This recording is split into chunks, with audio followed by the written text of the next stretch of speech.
Grassroots racing to me is just a very fitting question. I love working on the car and I love racing the car. So like you get the best of both worlds in grassroots racing, and sometimes you end up laying in the grass like this. In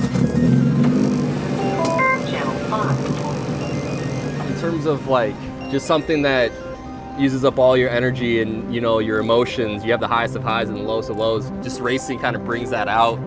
I'm a competitive guy by nature, so trying to win a championship is, this is what I'm driven to do.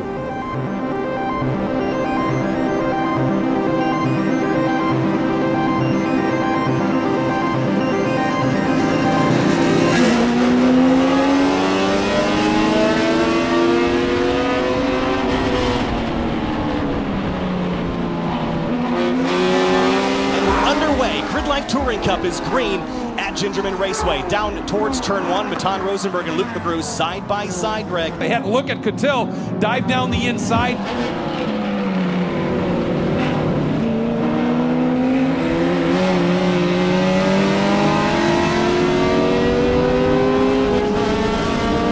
Welcome to the Great Lakes State and the place where it all began, the birthplace of GRIDLIFE as we know it. A flat 2¼ mile circuit called Gingerman Raceway is home, and it's played host to some of GRIDLIFE's most significant moments, especially since the introduction of Touring Cup 5 years ago. Here in GLTC, we've got wildly different cars. Front-wheel drive cars, all-wheel drive cars, rear-wheel drive cars. Well, it's all balanced with weight and tire width. Eric Kutil, very lightweight Honda Civic, 2,500 pounds. It's about 500 pounds lighter than the Corvette right ahead of him. I mean, the crazy thing is, I've raced the same kind of car since I started back in like 2013, 2012. And I've raced the same type of car, Integras and Civics.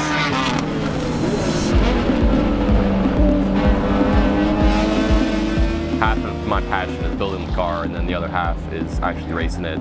There's a lot of people in motorsports that, they really only like the racing part and they kind of despise working on the car. But for me, I think it's a good equal 50-50. I'm racing a 90s Japanese shitbox grocery getter, and I'm racing against Corvettes, which are designed from factory to be really good sports cars. I always rip on the Corvettes, but I think this year with full car prep, my car is fully prepped, their cars are fully prepped, the rules now are so balanced that, we both have a chance of winning. Kutil going to that outside line. He's got the overlap on McGrew, Kyle. Down the inside for turn two. I think Kutil's back to second place and has a run for Matan Rosenberg. And any mistake, and Matan's looking in his mirrors, he has got to just nail this run.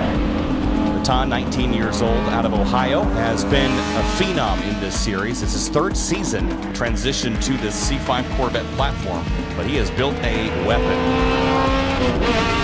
White flag, yep, coming out here. There it is. So 1 to go. I think he was driving in his mirrors quite a bit, so I think he was making a few errors, especially 8, 9, 10. Whoa, big slide for Rosenberg right up to the edge of the road there, Greg. He is giving it every bit of welling he can right now, but we know Kutil's relentless.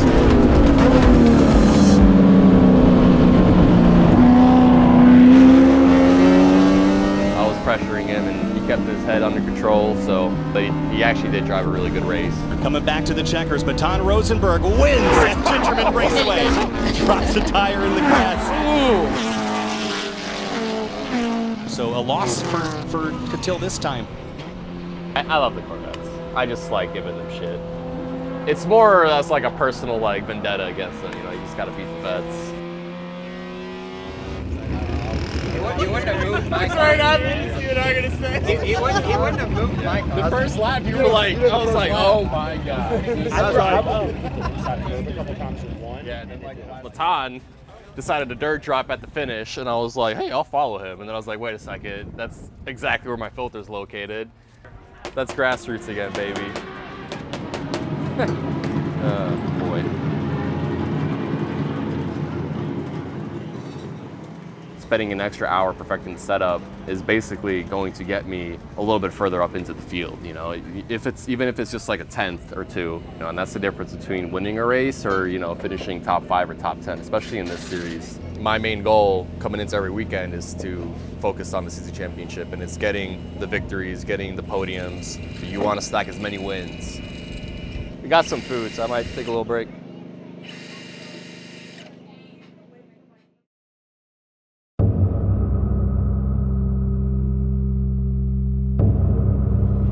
You know, one of my goals with building my cars is to like make them look good, obviously. It's racing with the clean car that I kind of pride myself with, and that's because I can race with these guys, I can trust them, and I know they're not gonna hit me and I'm not gonna hit them. The very first page of the GridLife Touring Cup rules isn't anything about a technical regulation. It's about driver conduct and the expectation on course, which is differentiating from other series out there. It's the expectation of the drivers first, technical reg second. It's all about, you know, loading the car back on the trailer without having to do any body work. So pacing the field and leading the way on the front row is Eric Kutil in number 82. It's Matan Rosenberg-Reg on the outside of that first row.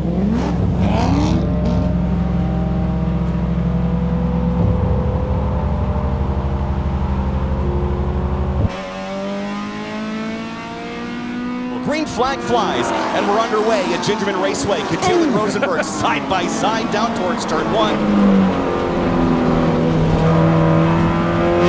And look at that, Kutil actually chose that outside starting position and had cleared Matan before they even got to the exit of turn 1. So he read that and played that to absolute perfection.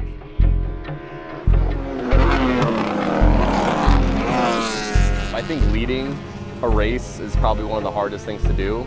There's a lot more pressure on you not to make a mistake. You're always looking in your mirrors, making sure, you know, the guy behind you isn't trying to make a move on the inside. Whereas, you know, if you're chasing somebody down, you know, you're kind of using them as a reference for breaking points. You know, you got them in front of you to chase.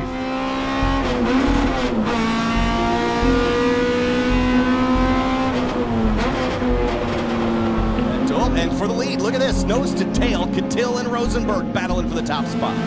Thought I did enough to hold him behind me, but he had just a killer run out of 9. And Matan looks to the inside now. He's got the overlap, but Kutil staying right with him. This is an absolute drag race. He managed to kind of work his way in there, and then at that point, we were basically side by side. And side by side racing, now there's a new element to this, so you're constantly looking over and make sure you keep an eye on the guy next to you. The goal is to give him as little space as possible, just enough so there's one car width between him and the track edge. Still side by side, white flag red. Boy, this is it. Now your braking points have changed because you don't have the optimal line through the corner anymore. You want to make sure you brake later than the guy next to you, but you brake too late, you know, it opens up an opportunity to make errors, locking up. So it just makes it a little bit more challenging, but that's what I love. I think Matan finally might have just enough here. Kutil is just relentless.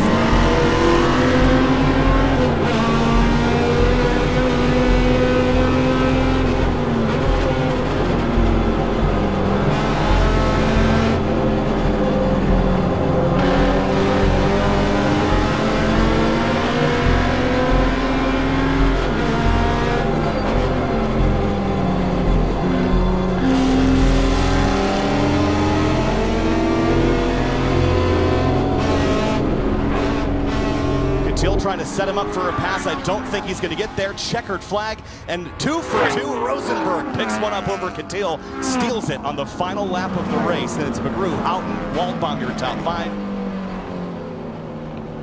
I can talk about all of this, you know, how racing with your friends is fun, but losing a race always sucks. Especially when you're leading the race and you get passed. That's always going to sting.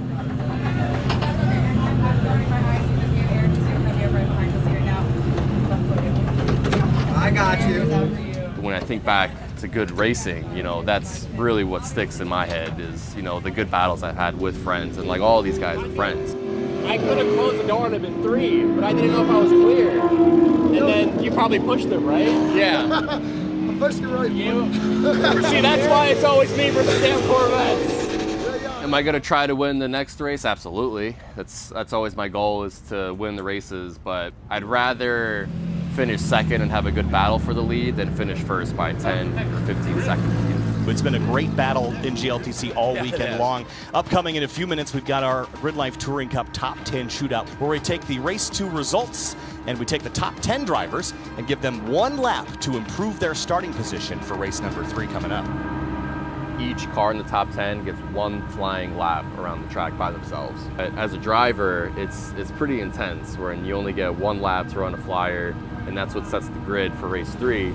It's a lot of pressure, and you make a mistake, you can really mess yourself up. 5, 4, 3, 2, gonna force myself to brake, you know, at the brake marker that I know the car can do it, and I'm just gonna send it.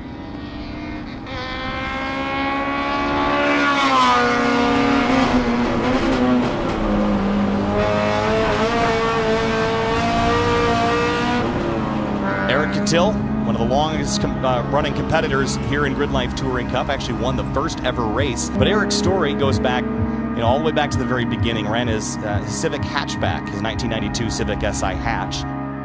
Crashed while racing for a championship at Road America. Rebuilt this car from nothing in a handful of months. Debuted it, and then a couple months later, this car was upside down in the ditch on the side of a highway in a road accident on an open trailer. And then within 3 weeks, it was back on the podium in Watkins Glen. And at this event 1 year ago, after 2 years of trials and tribulations and accidents, it was back in victory lane. And there's just no quitting this guy. And, that shows in the races, too. If he has a sniff, he is going to come after you and come after you with everything he's got here.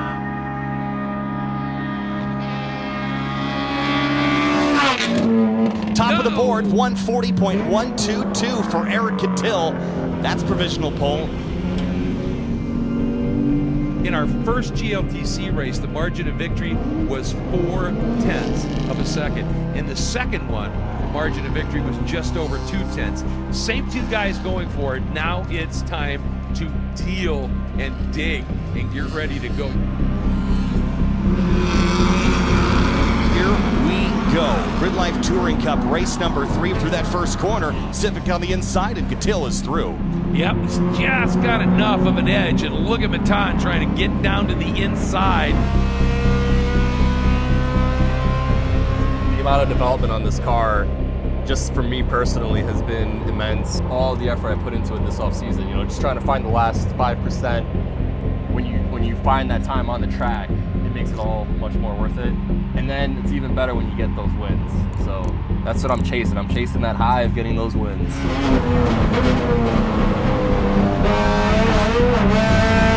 Big sparks through turn 1 for Kutil. Slammed the splitter on the curbing through turn 1. Yeah, that was course yellow. Uh-oh. Darn.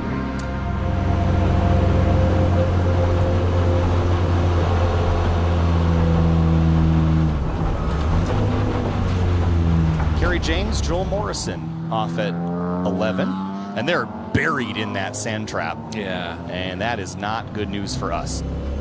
No, this might be it. And I don't anticipate this race going back green, unfortunately. No, and it's a shame because we're really entertaining action about to gear up. Race 3, unfortunately, finishing under caution. But it is going to be Eric Kutil on the top step. So I mentioned it earlier, I'd rather have a good race and finish second than win a race by a lot. This is even worse than winning a race by a lot. Winning a race under caution is just, it's like a cheap victory. I know how much work it is to fix a damaged race car because that's all I've done all winter. Seeing other people go through that struggle, it's just, I don't know, it just puts a sour taste in my mouth. Not how you want to win at the end of the day. Kerry, you okay? I know that I'm 1 point behind Matan right now. And I know that because I was doing the math in my head on track for 6 laps of caution. So that's basically just gonna mean whoever finishes ahead of the other driver, by the end of the race. And I know he knows it. The worst part about the whole situation is that after race 3, you have to basically roll the dice for the random invert. And the number that was possible was 3 to 12. 3 and 12.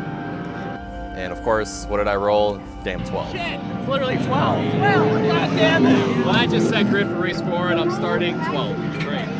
12 is a pretty substantial invert. It's gonna get pretty hectic. There's also potential forecast for rain, but it seems like it's just gonna barely clear us. I think we'll be good. I think once this clears, we'll be all right. But maybe that. Just wipers. No rains though, huh? No rains yet. No. I think this is all we're gonna get. Interesting. It was an option between dry or wet tires. Now, it's a street tire class, limited to 200 tread wear, but there is a substantial difference between my Kumo V730, which it's almost a slick. So standing water, that tire's got absolutely no grip. But with the wet tire, you just have a lot more confidence going into brake zones. You have a lot more confidence, driving around the corners.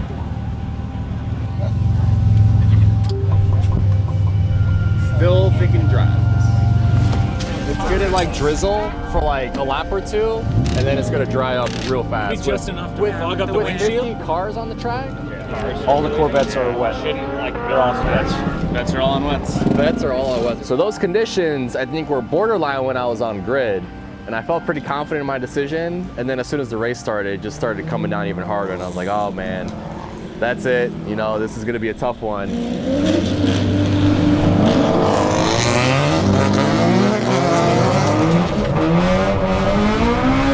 You know, you have to really adapt to the track, how it changes, how it evolves. And so especially on the 2 pace laps, you know, you're trying to heat up the tires, but you're also trying to find out where all the grip is. So there was a lot of corners where I was like, all right, let's see how it is out here. All right, there's a lot more grip out here than on the inside. So I'm gonna go here, I'm gonna go there.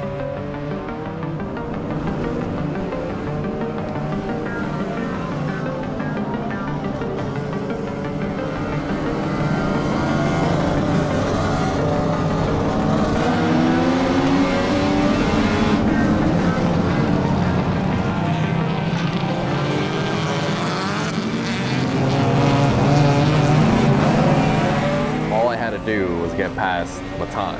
Like early on, he had a good start and he was just gone. Of course, I was the only car in the top 15 probably on dry tires. I had no grip.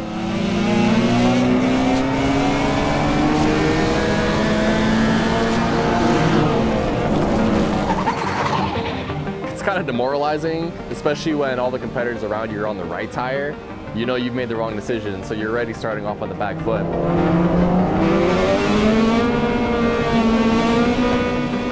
Those conditions in that race, they were, I think, borderline, but there was just so much grip on the outside on the wet line. And that's the secret to rain racing, is there's a very obvious wet line, and it is as close to the edge of the track on the outside as possible.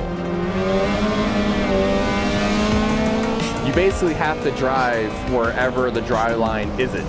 So it's counterintuitive to a lot of people who aren't used to it, because you're adding a ton of distance to the corner. You're making the corner way longer than it should be, but the amount of momentum that you can carry on the outside of these corners in the wet line is significantly greater, and it allows you to kind of shoot off the corner. I finally was able to clear a few of these cars, and then I was able to just like knock out good laps after laps, and I was able to kind of reel in the Corvettes, which were on wet tires. There they are. McGrew, Rosenberg, Houghton. There's Kutil. Flying. Game on here in race 4 in GLTC. Started kind of reeling Matan back in, and I can that was my target. And Luke McGrew was like basically his chase gunner, like they were like 2 fighter pilots. And we're gonna be 3 wide through the middle of turn 2. Eric Kutil in a Corvette sandwich. Luke was doing an excellent job kind of staying on the wet line, and it's extremely difficult to pass if they're already on the wet line, because there's really no grip anywhere else. Then eventually I think I had an opportunity where Luke might have made a little mistake. It's their white flag coming out too, Kyle. Well, McGrew's wide at 1. Kutil, look at him square up underneath.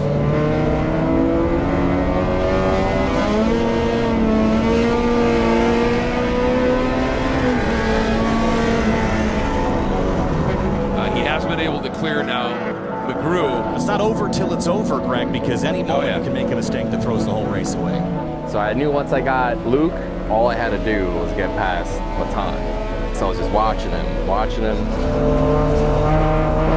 And then I was watching him drive, not on the wet line. And that's basically where I made my move around 8 and 9. Down into the last couple of corners.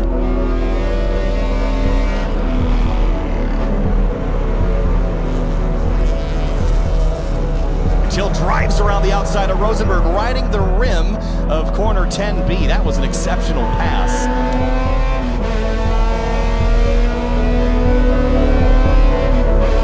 I mean, in a race like this, when it's so treacherous and so challenging to find grip. Whoa, Rosenberg, this is so close to the line.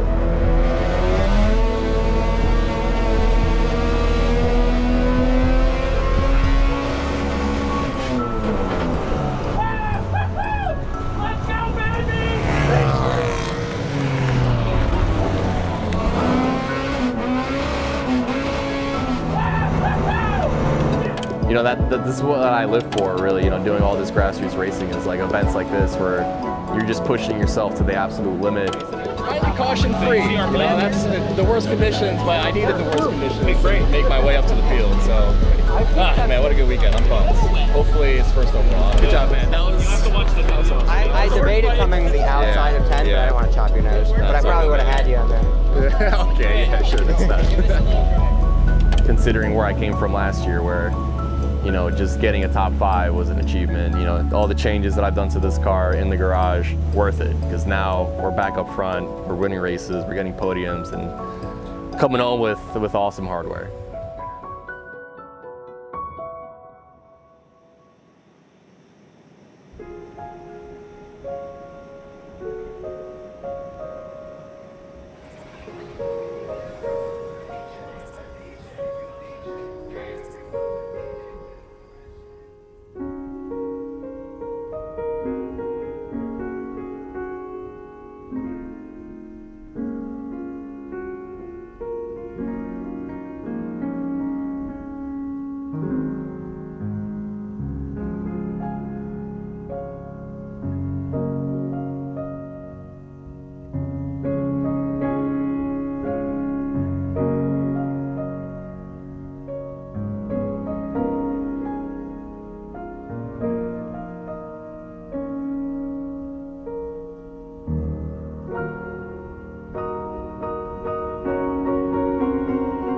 Where is it? Yeah. Where is it? Points, whatever. Yeah, that's what I thought. That's what I thought.